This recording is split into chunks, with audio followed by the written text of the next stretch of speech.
రాయలసీమ రతనాల సీమ. ఈ యొక్క రాయలసీమ మీద అత్యంత మమకారం చూపించినటువంటి కుటుంబం ఏదైనా ఉందంటే అది వైఎస్ రాజశేఖర రెడ్డి గారి కుటుంబం. పోతిరెడ్డిపాడు హెడ్ రెగ్యులేటర్ యొక్క కెపాసిటీ 10,000 క్యూసెక్ల సామర్థ్యం నుంచి 44,000 క్యూసెక్ల సామర్థ్యానికి పెంచినటువంటి ఘనత ఈరోజు రాయలసీమలో ఎక్కడ చూసినా కూడా ఆనందం ఉంది. ఎక్కడ చూసినా పంటలతో సుభిక్షంగా రైతులందరూ ఉన్నారంటే రాజశేఖర రెడ్డి గారు ఆ రోజు చేసేటువంటి ఆ ఘనకార్యం అని చెప్పి రాయలసీమ ప్రజలందరూ కూడా గుర్తుపెట్టుకోవాలి. మరి రాజశేఖర రెడ్డి గారు 44,000 క్యూసెక్ల సామర్థ్యానికి పోతిరెడ్డిపాడు పెంచితే కరువు విపరీతంగా తాండవించేటువంటి సమయంలో కృష్ణానదిలో అత్యంత తక్కువగా నీటి లభ్యత ఉన్నటువంటి సమయంలో కూడా రాయలసీమ వాసులు ఇబ్బంది పడకూడదని చెప్పి ఈ రాయలసీమ ముద్దుబిడ్డ జగన్మోహన్ రెడ్డి గారు ఆలోచన ఈ యొక్క రాయలసీమ ఎత్తిపోతల పథకం. 3 టీఎంసీ నీళ్లు 800 అడుగుల యొక్క నీటి మట్టం నుంచి పంపు చేసి పోతిరెడ్డిపాడుకు తీసుకొని వచ్చేటువంటి కార్యక్రమం జగన్మోహన్ రెడ్డి గారు రాయలసీమకు చేసేటువంటి గొప్ప కార్యక్రమం. మరి ఆ కార్యక్రమాన్ని జగన్మోహన్ రెడ్డి గారు ముఖ్యమంత్రిగా ఉన్నన్ని రోజులు 2024 వరకు ఆయన దిగిపోయేంత వరకు కూడా ఎన్ని ఇబ్బందులు వచ్చినా నేషనల్ గ్రీన్ ట్రిబ్యునల్ అబ్జెక్షన్స్ అవి ఇవన్నీ ఎన్ని చెప్పినా కూడా అవన్నీ కూడా పెడచెవిన పెట్టి నా రాయలసీమ ప్రజలు ముఖ్యమని చెప్పి ఆయన ఆ ప్రాజెక్టును ఆపకుండా పనులన్నీ కూడా వేగవంతంగా పూర్తి చేసినాడు. ఈరోజు కేవలం ఆ యొక్క రాయలసీమ లిఫ్ట్ ఇరిగేషన్ స్కీమ్ కావాల్సింది మోటార్లు పెట్టడమే. కానీ ఇటీవల రేవంత్ రెడ్డి గారు తెలంగాణ ముఖ్యమంత్రి తెలంగాణ అసెంబ్లీలో మాట్లాడుతూ నేను చంద్రబాబు నాయుడుతో కూర్చొని కన్విన్స్ చేసుకొని రాయలసీమ ఎత్తిపోతల పథకాన్ని ఆపిచ్చాను, కావాలంటే మీరు సందర్శించుకోండి అని చెప్పి అసెంబ్లీ సాక్షిగా చెప్పిన తర్వాత చంద్రబాబు నాయుడు యొక్క తీరు చూస్తే అసలు రాయలసీమ మీద ఇంత ద్వేషం ఉందా చంద్రబాబు నాయుడుకు అనేటువంటి ఒక డౌట్ ప్రజల్లో కూడా కనపడతా ఉంది. ఈరోజు చంద్రబాబు నాయుడు గారు ఇటీవల కూర్చొని ఒక స్టేట్మెంట్ ఇచ్చాడు. ఒక 20 టీఎంసీల నీళ్ళు వస్తాయి, దీనికోసం ఇంత యాగి చేయాల్సినటువంటి అవసరం ఉందా అని చెప్పి చంద్రబాబు నాయుడు గారు ఒక సందర్భంలో మాట్లాడారు.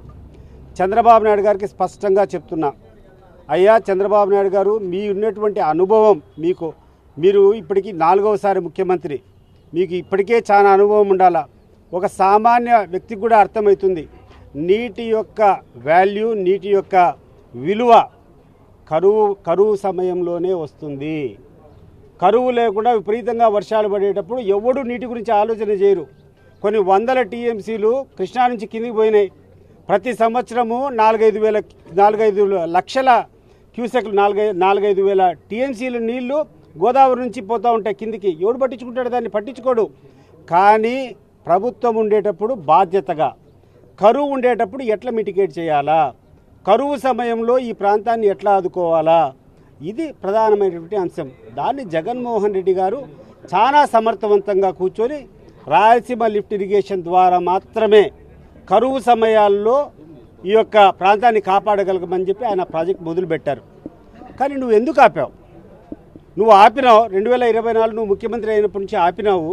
ఓ పక్కన తెలంగాణ ముఖ్యమంత్రి నా ప్రమేయం వల్లనే, నేను నచ్చజెప్పడం వల్లనే ఆపినాడని చెప్పి ఆయన చెప్తున్నాడు.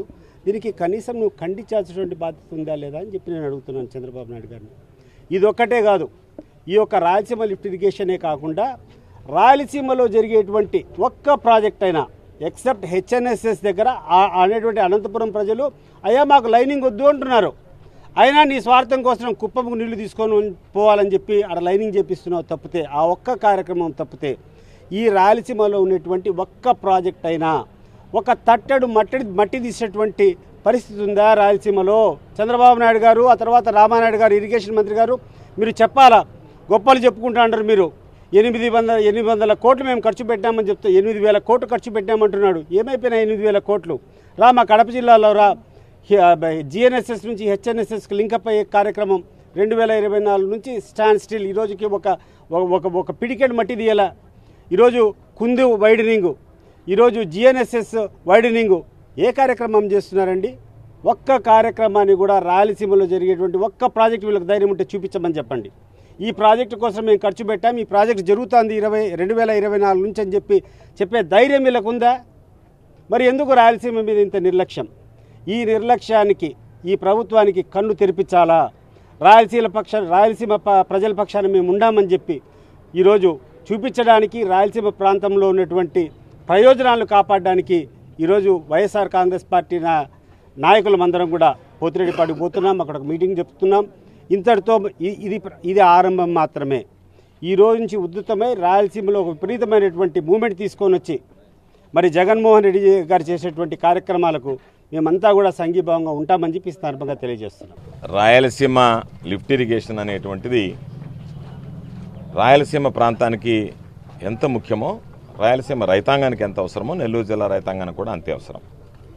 అందుకని ఈరోజు నెల్లూరులో రాష్ట్ర విభజన జరిగిన తర్వాత ఉన్నటువంటి అతిపెద్ద జలాశయాలు రెండు కూడా సోమశిల జలాశయం కానీ కండలేరు జలాశయం కానీ రెండు నెల్లూరు జిల్లాలో ఉన్నాయి. 78 టీఎంసీల సామర్థ్యం కలిగినటువంటి సోమశిల జలాశయం కానీ 68 టీఎంసీల సామర్థ్యం కలిగినటువంటి కండలేరు జలాశయం కానీ నెల్లూరు జిల్లాలో ఉన్నాయి. వీటికి రెంటికి కూడా ప్రధానమైనటువంటిది కృష్ణా జలాలు. కాబట్టి కృష్ణా జలాలని ఈరోజు మహనీయుడు రాజశేఖర రెడ్డి గారి పుణ్యాన పోతిరెడ్డిపాడు హెడ్ రెగ్యులేటర్ దగ్గర నుంచి దాన్ని విస్తరించడంతో 44,000 క్యూసెక్కులు ఈరోజు మనం నీళ్లు తెచ్చుకోగలుగుతున్నాం. కాకపోతే 880 అడుగుల హెడ్ ఉన్నప్పుడు మాత్రమే పూర్తిగా నీళ్లు వస్తున్నాయి. 845 అడుగుల హెడ్ పడిపోతే నీళ్లు ఆగిపోయేటువంటి పరిస్థితి ఏర్పడింది. దానివల్ల నెల్లూరు జిల్లా రైతాంగానికి ఉన్నటువంటి ప్రధానమైనటువంటి సమస్య, ఈరోజు సోమశిల కండలేరు జలాశయాల్లో నీరు తక్కువగా ఉన్నా సరే వర్షాలు కురుస్తాయనేటువంటి ఆశాభావంతో రైతులు పంటలు సాగు చేయడం ప్రారంభిస్తున్నారు. అటువంటి నేపథ్యంలో సోమశిల జలాశయంలో కానీ కండలేరు జలాశయంలో కానీ నీరు ఖాళీ అయిపోతే పాప రైతులు పంటలు ఎండబెట్టుకోవాల్సినటువంటి దుస్థితి ఏర్పడింది. రాయలసీమ లిఫ్ట్ ఇరిగేషన్ అనేటువంటిది ప్రారంభమైతే రోజుకి మనం 3 టీఎంసీలు నీరు తెచ్చుకోగలిగితే దాని ద్వారా చివరి 4-5 తడులు అవసరమైనప్పుడు 1,00,000-2 లక్షల ఎకరాలని 2 రోజులు కేవలం మనం ఒక 6 టీఎంసీలు నీళ్ళు తెచ్చుకుంటే రోజుకు 3 టీఎంసీలు చొప్పున మొత్తం పండించుకునేటువంటి అవకాశం వెసులుబాటు ఉంటుంది. అందుకనే మా నాయకుడు జగన్మోహన్ రెడ్డి గారు చెప్పినట్టుగా ఇది ఇన్సూరెన్స్ లాంటిది ఈ పథకం రాయలసీమ లిఫ్ట్ ఇరిగేషన్ అనేది అయితే చెప్పాడో అది వాస్తవం. కాబట్టి ఖచ్చితంగా ఈరోజు నెల్లూరు జిల్లా రైతాంగం కూడా దానికోసం ఎదురు చూస్తుంది. కాబట్టి ఖచ్చితంగా ఈరోజు రాయలసీమకి ఎంత అవసరమో నెల్లూరు జిల్లాకి అంతే అవసరం.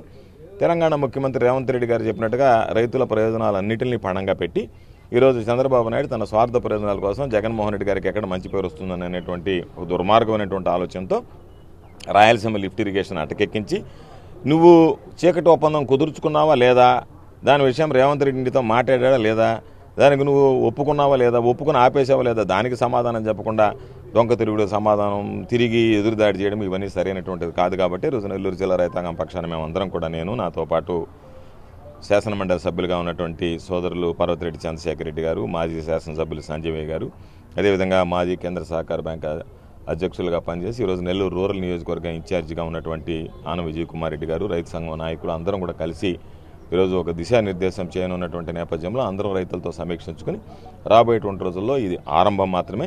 రాబోయేటువంటి రోజుల్లో ఒక కార్యాచరణ రూపొందించుకుని నెల్లూరు జిల్లా రైతాంగంతో కలిసి మరలా చంద్రబాబు నాయుడు మీద ఒత్తిడి పెంచి, ప్రభుత్వం మీద ఒత్తిడి పెంచి చంద్రబాబు నాయుడు మెడలు వంచి రాయలసీమ ఎత్తిపోతల పథకం సాధనే ధ్యేయంగా పనిచేయడం జరుగుతుంది.